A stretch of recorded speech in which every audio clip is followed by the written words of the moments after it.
All BTAD গাঁওবুঢ়া association এই বছৰত আমাৰ 20তম ফাউণ্ডেশ্যন ডে 5 আৰু 6 জানুৱাৰী 2026 চনৰ সিদিনাই গাঁওবুঢ়া এছ'চিয়েশ্যনৰ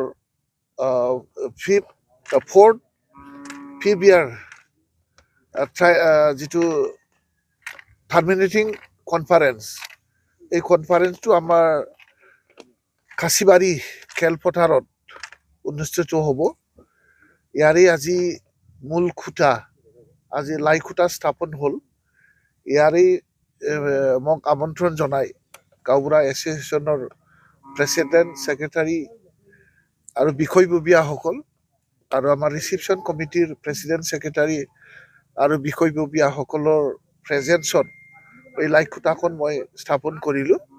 আশা ৰাখিছোঁ 5 আৰু 6 জানুৱাৰী গাঁওবুঢ়া অল বিটিএডি গাঁওবুঢ়া এছ'চিয়েশ্যনৰ কাৰণে এটা খুব ভাল এটা হিষ্টৰিক ডে হ'ব।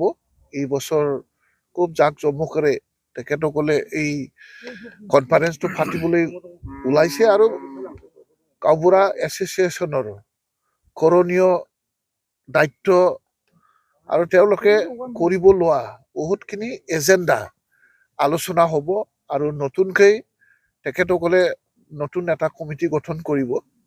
যাই যিয়ে নহওক আৰু পুৰণা নতুন চব মিলি পেলাই যিটো নতুন কমিটি গঠন হ'ব, সেই কমিটিয়ে আৰু সমাজৰ কাৰণে, BTC অঞ্চলৰ কাৰণে আৰু গাঁও সমাজৰ কাৰণে গাঁওবুঢ়াসকলৰ যিটো দায়িত্ব, এই দায়িত্বখন সুচাৰুৰূপে চলাই যোৱাত যি গুৰুত্ব ভূমিকা, এই ভূমিকাৰ ওপৰত আলোচনা কৰি তেখেতসকলে ভাল এটা আৰু 5 বছৰৰ কাৰণে তেওঁলোকে প্ৰগ্ৰাম লৈ পেলাই কাম কৰিবলৈ এটা সিদ্ধান্ত ল'ব।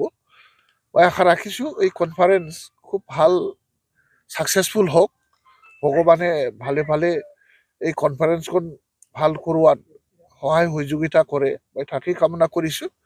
আৰু কোকৰাঝাৰ অঞ্চলৰ ৰাইজক এই কনফাৰেন্সত সহায় সহযোগিতা আগবঢ়াবলৈ আৰু বিশেষকৈ চালাকাটি সমষ্টিৰ ৰাইজক মই বিশেষকৈ অনুৰোধ কৰিব বিচাৰিছোঁ যাতে আমি সকলো দিশতেই তেখেতসকলৰ কনফাৰেন্স ছাকচেছফুল কৰাত যাতে আমি ৰিচিপশ্যন কমিটিৰ বিষয়ববীয়াসকলৰ লগত সহায় সহযোগিতা কৰে, মই আপোনালোকৰ জৰিয়তে আজি এই সুযোগতে সকলোকে মই আহ্বান জনাইছোঁ।